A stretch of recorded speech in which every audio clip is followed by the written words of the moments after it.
एका आजीचा काहीतरी पडलेला आणि त्यांनी नाही उचललं, त्यांनी दुसऱ्याला सांगितलं.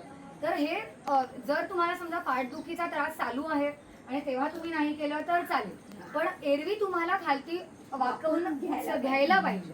ओके, तर आता आपण ह्याच व्यायाम करणार आहोत. एकदा मला बघा आणि मग तुम्ही कराल. जेवढं जातं तेवढं वाका आणि वर घ्या. बस असं आपण 4 वेळा करू. खूपच छान, मस्त करताय, व्हेरी गुड.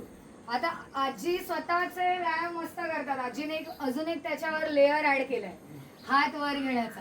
तर ज्याला हात पण वर करायचा तर हात पण वर करणार. मस्त, खूपच छान वाटतंय की नाही तुम्हाला? छान असं टवटवीत वाटतं की नाही? व्हेरी गुड, फ्रेश वाटलं पाहिजे. आणि तुम्ही फक्त हात वर करून खाली करा. हा, येस, मी सांगितलं ना, सगळे व्यायाम प्रकार प्रत्येक बॉडीसाठी आपण कमी किंवा जास्त करू शकतो. ओके, तर येस, फक्त मेन काय की आपण त्याच्यामध्ये भाग घेतला पाहिजे. आपण असं नाही की मी आता जाऊन घेणार, असं नाही. भाग घेतला म्हणजे आपल्याला कळलंय की त्यांना इंटरेस्ट आहे. व्हेरी गुड, मस्त.